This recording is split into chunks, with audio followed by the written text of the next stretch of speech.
July 5, 1942, 28,000 feet over the Channel coast of France. The air is thin and bitterly cold. Sunlight glints off the perspex canopy of a Hawker Typhoon, climbing hard, its pilot scanning the endless blue for the faintest speck, the smallest smear of contrail.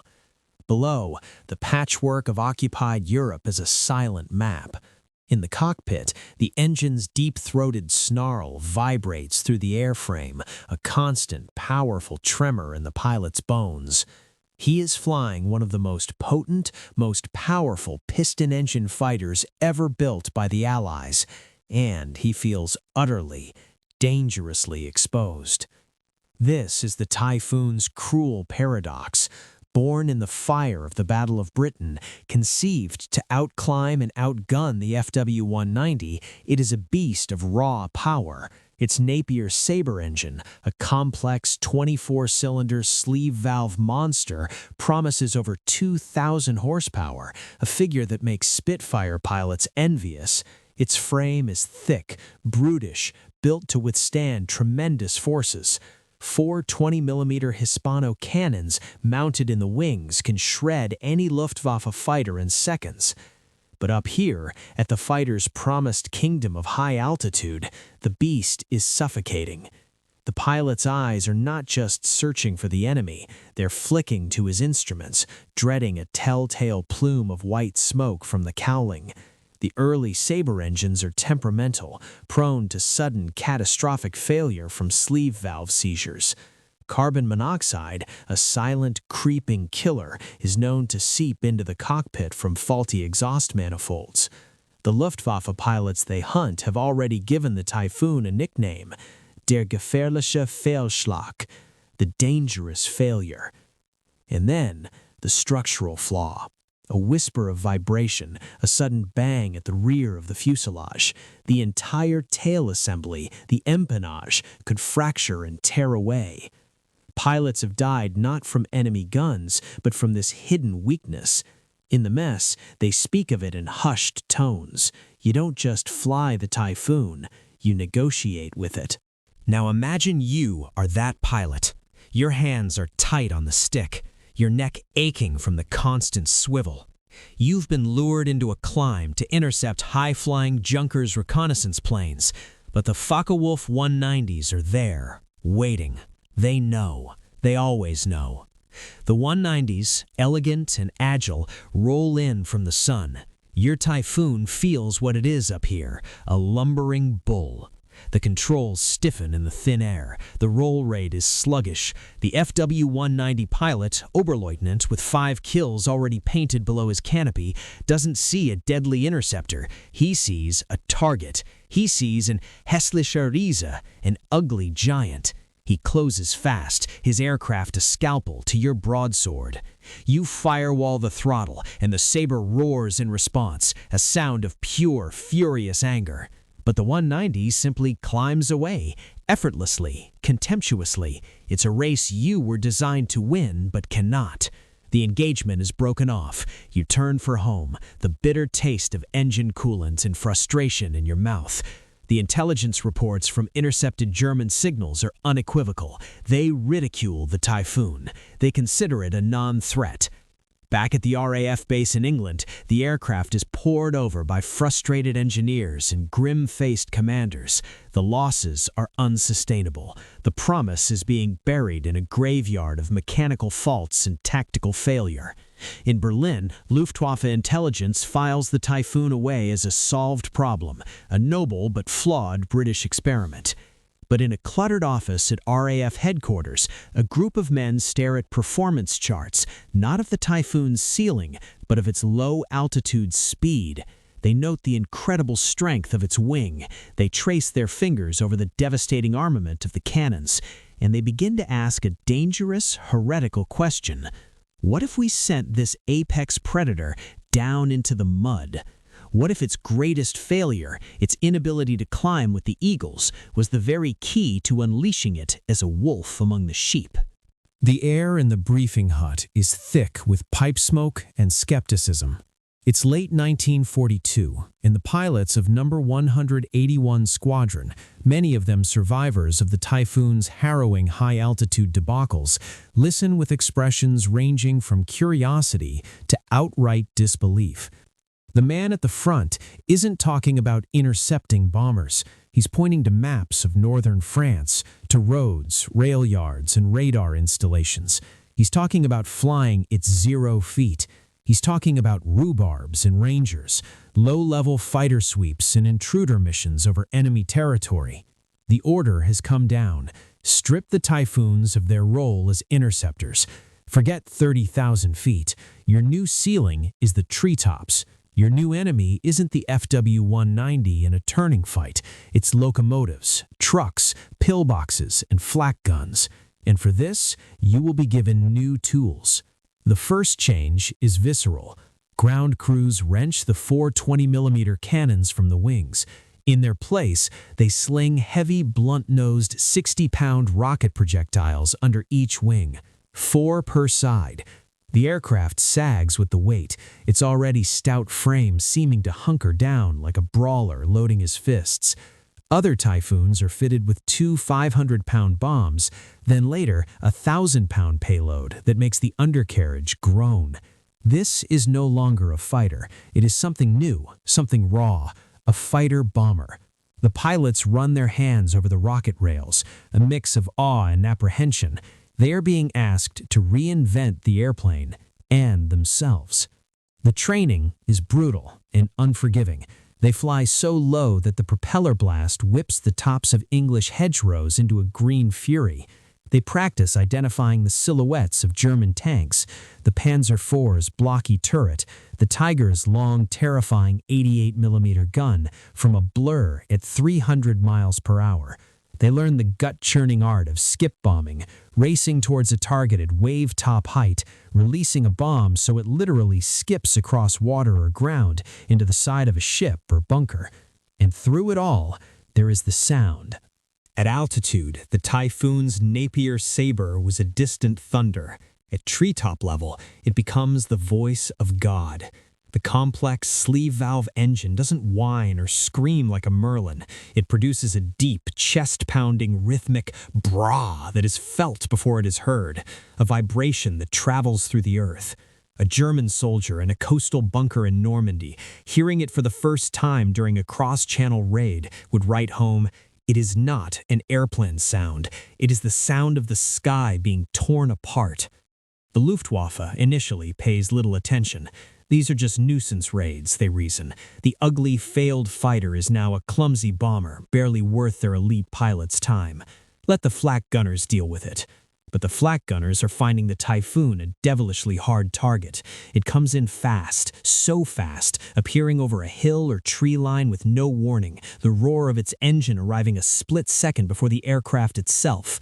By the time the gun crew swing their barrels, the Typhoon has already passed, rockets snaking out ahead of it in tongues of smoke and fire, striking a moving train with apocalyptic force. Back at their bases, the Typhoon pilots begin to change.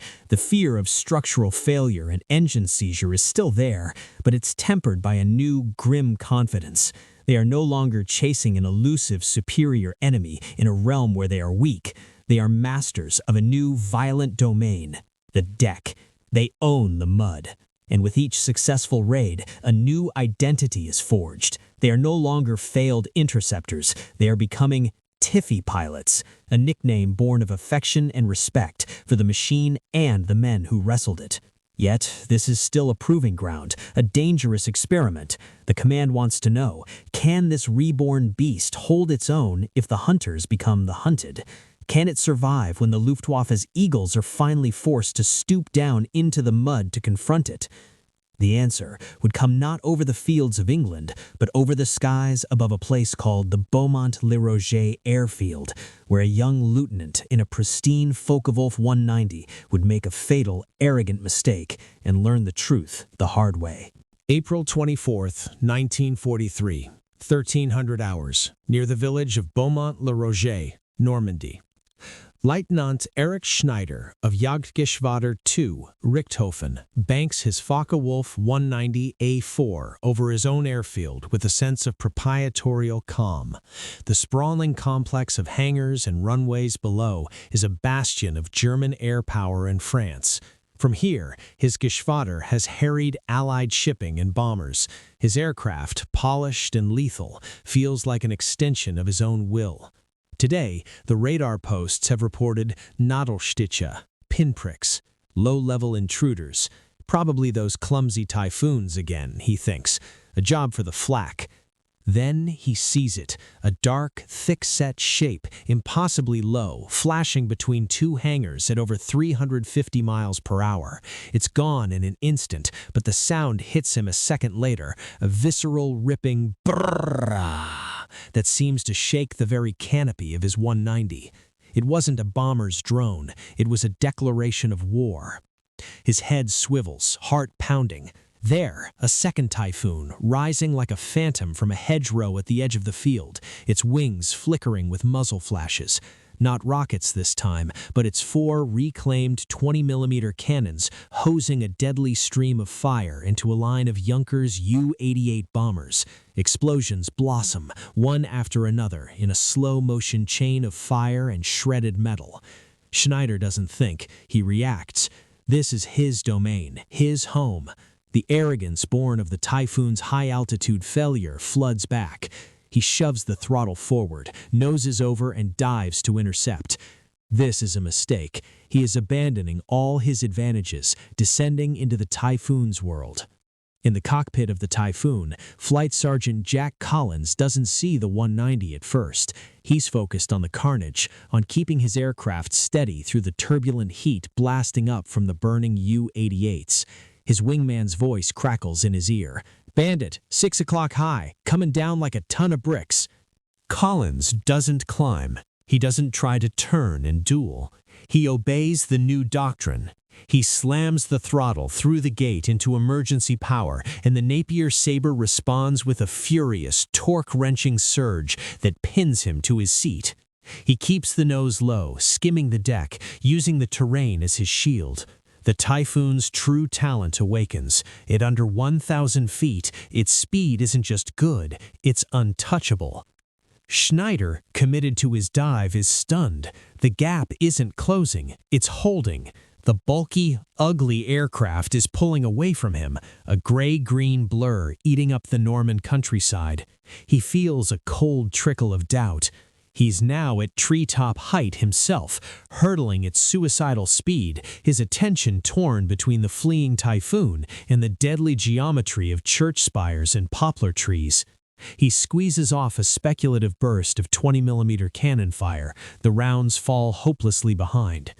Collins, feeling the chase, makes a gentle banking turn around a wooded hill. Schneider follows, but the Typhoon's thick wing and brutal power give it a roll rate and acceleration at this altitude that the 190 can't match. For the first time, Schneider isn't the hunter. He's a guest in someone else's kingdom, and the rules are unfamiliar and deadly. The pursuit is over in minutes. Out of fuel and out of ideas, Schneider breaks off, climbing back to the sanctuary of altitude, his face flushed with frustration and a dawning, horrible understanding. He returns to a base littered with burning wreckage. The pinprick has become a spear thrust. Word of the engagement spreads through Jagdgeschwader II like a chill. Pilots who once ridiculed the Hässliche Riese now speak of it in wary tones. They develop a new respect, a fearful one. They coin new names, der Ernteteufel, the harvest devil, for how it reaped men and machines from the ground. And most tellingly, der Boldenreiser, the ground ripper, for the sound of its engine tearing the sky just above the earth. The Luftwaffe High Command issues a reluctant tactical note. Engaging the Typhoon at low altitude is to be avoided. It is a waste of valuable fighter assets. The Eagles are ordered not to stoop. The mud is ceded to the wolf. But for the Allies, Beaumont-le-Roger is a revelation. The intelligence debriefs from Collins and his squadron are jubilant. The Tiffy hasn't just survived an encounter with a premier German fighter, it has dictated the terms and won. The machine has found its purpose, the pilots have found their swagger. And now, across the channel, a colossal force is gathering. An invasion. The greatest amphibious assault in history will need a blade to cut open the German defenses, a sledgehammer to break the Panzer counterattacks before they ever reach the beaches. They have that tool. Its engine roars in the low-altitude training ranges of England, a promise of devastation. The stage is set for Normandy. The Harvest Devil is ready to reap. June 7th, 1944. 0630 hours. The skies east of Sword Beach, Normandy. D-Day +1. The world is smoke, noise, and chaos. Below, the invasion beaches are a choked tableau of burning vehicles, struggling landing craft, and men fighting for every inch of drowned sand. Inland, along the narrow, sunken lanes of the Bocage country, the 1st Panzer units are grinding forward. Their orders are simple, brutal. Reach the coast, throw the invaders into the sea. A mile ahead of the lead German column, a young Panzer grenadier, his face smeared with dust, freezes. Above the clatter of tank tracks and diesel engines, a new sound drills through the humid morning air. Not the whine of shellfire, not the crump of mortars. It's a deep, rhythmic, tearing sound, growing louder with terrifying speed. It seems to come from everywhere and nowhere. He looks up, but sees only the low, leafy canopy of the hedgerows. The veteran Unteroffizier next to him pales. Typhoons. At that moment, over the crest of a tree line, 4 dark shapes erupt into view. They are so low their propeller wash flattens the wheat in a rolling wave ahead of them. Hawker Typhoons of No. 181 Squadron, led by squadron leader Mike Bryan. Their Napier sabers are at full war emergency power, the sound not a mere engine note, but a physical presence, a wall of vibration that rattles the helmets of the German troops below. This is the moment the Tiffy was reborn for. Bryan's voice is calm in the crackling radio. Target sighted. Panzer IVs and half-tracks in the lane. Going in. There is no fancy maneuver, no elegant dogfighting. This is applied, surgical brutality. The Typhoons sweep into a shallow echelon turn, lining up on the columns snaking along the confined road. The German column is trapped. There is no room to scatter. In the lead panzer, the commander screams, "Flak! Suppressive fire!" Muzzle flashes erupt from the tanks and accompanying armored vehicles. Lazy, glowing strings of 20mm and machine gun tracer float upwards, but the Typhoons are already upon them, moving too fast, too low. The gunners are aiming at where they were, not where they are. Rockets, now.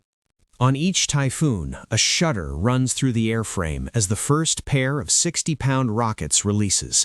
Then, a half-second later, the second pair.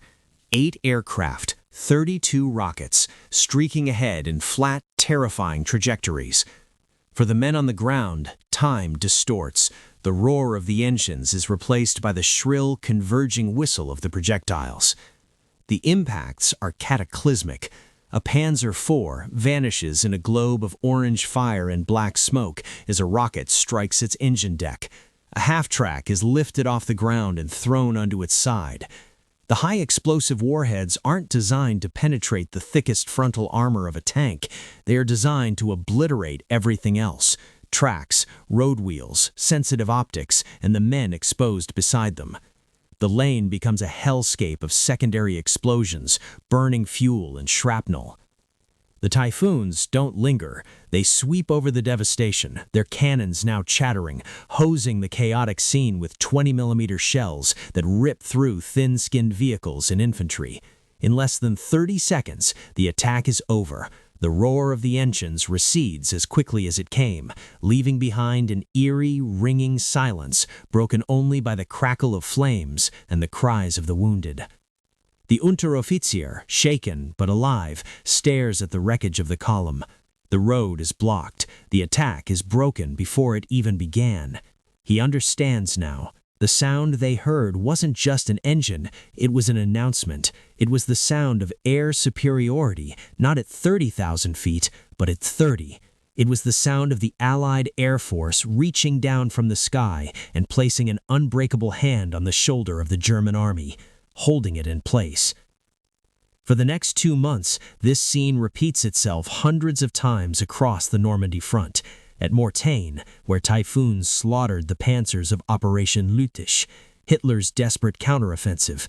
At the Falaise pocket, where they turned retreating German columns into miles-long funeral pyres, creating scenes so apocalyptic that pilots would speak of the smell of death rising through their cockpit canopies. The psychological impact is total. German soldiers, from privates to field marshals like Rommel, speak of Jabos, fighter bombers, with a specific, singular dread. But the Typhoon's roar becomes their particular nemesis. Movement by day becomes an invitation to death. The initiative is strangled. The Tiffy becomes less an aircraft, more a force of nature, a storm that arrived with the invasion and would not cease. Yet for the men in the cockpit, this relentless grinding work extracts the highest price. The flak is everywhere, murderously thick. A low-level mistake means a fireball in a French field. The strain is inhuman. They're flying 4-5 sorties a day, living on adrenaline and tea, watching their friends vanish. The Typhoon has found its terrible, perfect purpose. But a question begins to gnaw at the high command, even in victory. What happens when the armies break out of Normandy, when the war becomes a headlong rush across France and towards Germany itself? Can the ground ripper, the master of the hedgerow, adapt to a war of open plains and long-distance pursuit? The wolf is about to be unleashed from the bocage. September 3rd, 1944, 1100 hours. The Charleroi, Brussels Road, Belgium. The landscape has changed. The suffocating, vertical maze of the Normandy bocage is gone, replaced by the long, flat vistas of northern France and Belgium. For the Typhoon squadrons, racing to forward airfields carved from captured ground, it is a disorienting freedom. The war is moving at the speed of Patton's tanks now, a headlong pursuit, and the Tiffy's role is evolving once more. No longer are they purely the guardians of the front line, called in to break up local counterattacks. Now they are deep interdiction hunters. Their targets are not just tanks, but the very sinews of the retreating German war machine, locomotives, fuel convoys, marshalling yards, and bridges. The hunting grounds are vast, the prey desperate. Flying Officer Ken "Skip" Stevens of No. 198 Squadron levels out at 8,000 feet, an altitude that would have felt alien months ago. Below, the road from Charleroi to Brussels is a clogged artery of German retreat. Not a neat column, but a chaotic, sprawling mass of every conceivable vehicle: tanks, horse-drawn carts, staff cars, and trudging infantry. It is a target-rich environment, but also a dangerously fluid one. The flak will be mobile, unpredictable. Yellow Leader, this is Controller. Confirm you have visual on the snake. Permission to engage. Watch for light flak wagons in the lead elements. Stevens acknowledges. The 4 Typhoons in his flight are armed with a mixed load, 2 500-pound bombs and rocket projectiles, a tool for every task. He rolls into a dive, not the near vertical terror of a Stuka, but a powerful, controlled descent, the Saber's roar building. The discipline of low-level flight is still there, but the canvas is bigger. He picks his point of attack, a cluster of petrol tankers surrounded by trucks. A fuel strike could turn the road into an inferno. But the Germans have learned hard lessons. As the Typhoons commit to their dive, hidden on the flanks of the road, quad 20mm Flak-Vierling guns on half-track mounts open up. The sky around Stephen's aircraft erupts in sudden black, cancerous flowers of smoke, laced through with the swift, glowing threads of tracer. This is no longer the predictable static flak of the beachhead. This is a moving, intelligent beast fighting back. Stevens jinks the aircraft violently, feeling the G-force press him into his seat. The flak is close, too close. He hears a sound like heavy rain on a tin roof as fragments pepper his port wing. "Pressing on," he calls, eyes locked on the target. He releases his 2 bombs, pulls up with a gut-wrenching surge of power, and banks hard to assess the strike. The petrol tankers vanish in a spectacular rolling fireball that engulfs a dozen other vehicles. His wingman goes for the rockets, streaking them into the heart of the congestion. Chaos compounds chaos. The road is now a blazing roadblock. The German retreat behind it grinds to a panicked halt, becoming a stationary feast for the next wave of fighter bombers. This is the new, relentless tempo. The Typhoon squadrons are acting as flying artillery for the advancing armies, but an artillery that can range 100 miles ahead of the front. They are the scalpel that severs communication lines, the hammer that destroys reserves before they can be committed. Yet the cost is written in the daily operational reports. Losses are staggering. Not to Luftwaffe fighters. The Jagdgeschwader are a spent force, conserving their last planes for Reich defense, but to the ever-thickening soup of German light flak. Every truck, every train, every panzer seems to have its own umbrella of 20mm and 37mm fire. The Typhoon's greatest strength, its need to get close, to see the whites of the enemy's eyes to place its rockets and bombs, has become its greatest vulnerability. Pilots return to their forward strips with aircraft holed by flak, nursing failing engines, mourning missing friends. The ground crews work miracles through the night, patching wings, replacing cylinders on the temperamental Sabres, loading rockets by the dim light of hooded lanterns. The camaraderie is ironclad, forged in shared exhaustion and loss. They call themselves the cab rank system, always on call, always ready to scramble when the Army calls for help. And the Army calls constantly. As the Allies push towards the German border, a new ominous obstacle rises from the map, the Siegfried Line. A dense network of concrete bunkers, dragon's teeth tank traps, and fortified gun emplacements. The infantry and tanks will need a key to break this frontier. Once again, the call goes out to the Typhoon wings. Can the ground ripper, the master of mobile targets, crack fixed, hardened fortifications? The answer will be written in concrete dust and high explosive, in a final, terrifying demonstration of the Tiffy's brutal versatility. The wolf must now learn to break open a cage. February 8, 1945. 0945 hours. The Siegfried Line, near Geilenkirchen. A different kind of cold hangs in the air. It's not the damp chill of Normandy, but a sharp, metallic cold that seeps into the bones of the men waiting below. Before them, a landscape transformed by dread. Endless rows of pyramidal dragon's teeth tank obstacles, silent pillboxes with slitted eyes, and belts of razor wire glittering with frost. This is the West Wall, the Siegfried Line, a fortress that must fall. In the lead Churchill tank of the 1st Northamptonshire Yeomanry, the commander, Captain Edrington, watches the gray sky through his periscope. His orders are to advance at 1,000 hours. His stomach is a knot of tension. To go now is to invite slaughter from those untouched concrete bunkers. His salvation is measured not in minutes, but in sound. He waits for the roar. At RAF Advanced Landing Ground B.77, the mood is focused, grim. This isn't a rhubarb or a ranger. It is a coordinated, precise act of demolition. The Typhoons of No. 183 Squadron are armed not with rockets, but with 2 1,000-pound armor-piercing bombs each. Their target is not a panzer, but geography itself, specifically a key Panzerwerk bunker complex designated Strongpoint 112. Their job is to kick the door in. Squadron Leader James Big Jim Kearsley runs a final check. The Napier Sabre, for all its complexity, is now a trusted, if still temperamental, partner.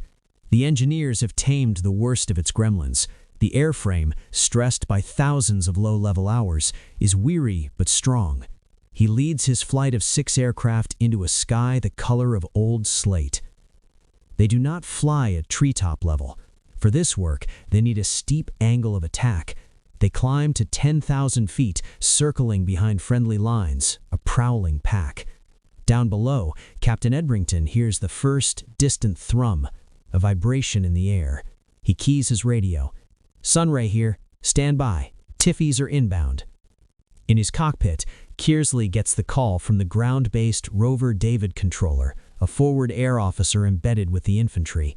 The voice is calm, professional. "Sunray to Typhoon Leader. Target is active. Multiple MG-42 positions firing from slits A and C. You are cleared in hot." "Understood. Beginning our run." Kearsley rolls his Typhoon onto its back and pulls the stick back into his stomach, entering a near vertical dive. The bunker swells in his gun sight. This is the antithesis of hedge-hopping. This is a plunge from the heavens. The air screams over the wings, the engine note rising to a shriek. The flak begins, not the mobile quads of the open road, but the heavy thumping bursts of 88mm guns positioned to protect the fortifications. Black puffs explode around him, jolting the aircraft. He holds the dive, steady. The bunker is a concrete chess piece, growing larger, more detailed. At 4,000 feet, he releases. The 2 bombs fall away, and he hauls back on the stick with all his strength, the G-forces dragging the blood from his brain, gray out, narrowing his vision. He hears his wingman call, "Bombs away," as he pulls out, skimming the German treetops, the colossal crump-crump of the impacts shuddering through his airframe. He doesn't see the strike. The Rover David does. "Direct hit! Direct hit! North structure is smoking. Continue your attack." Flight after flight peels off the cab rank and dives. The world dissolves into a symphony of orchestrated violence. The screaming dives, the earth-shaking detonations, the relentless brah, brah of engines pulling out. Concrete, steel, and soil are hurled hundreds of feet into the air. A second bunker takes a hit that collapses its firing slit inward. A third has its observation turret blown clean off. On the ground, Captain Edrington watches, awestruck. It is as if the sky itself is hammering the German line into rubble. The defensive fire slackens, then ceases. The roar of the Typhoons fades as the last aircraft pulls away, its bombs expended. An eerie silence descends, filled only with the settling dust.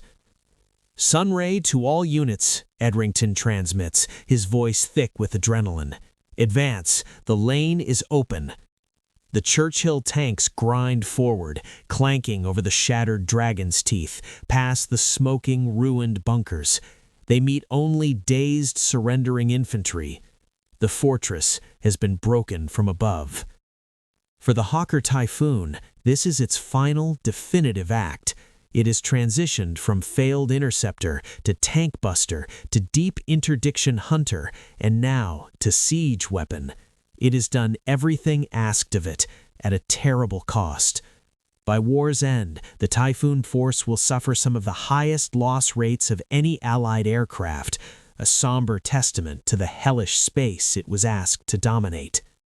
When the guns finally fall silent in May 1945, the distinctive roar of the Napier Sabre vanishes from European skies almost overnight.